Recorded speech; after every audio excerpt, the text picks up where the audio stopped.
మన international yoga day మన చాలా ప్లెజెంట్ అయిన విశాఖపట్నంలో జరుపుకోవటం చాలా బాగుంటుందండి. ఆదరణీయ ప్రధానమంత్రి గారు ఇక్కడికి రావటం జరిగింది. ఇక్కడ మన నేవల్ సపోర్ట్తో 3 లక్షల పైగా యోగా ప్రాక్టీషనర్స్తో ఇక్కడ చేయటం జరిగింది. It was such a pleasant experience. And most importantly yoga importance ఏదైతే ఉందో దాన్ని ఇక్కడ హైలైట్ చేయటం జరిగింది. మన ప్రధానమంత్రి గారు యోగా పాపులారిటీ అంతర్జాతీయ స్థాయిలో స్ప్రెడ్ చేయటం జరిగింది.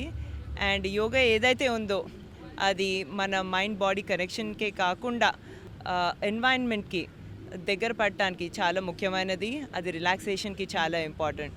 So I would encourage everyone to practice yoga regularly like we did today here in Visakhapatnam.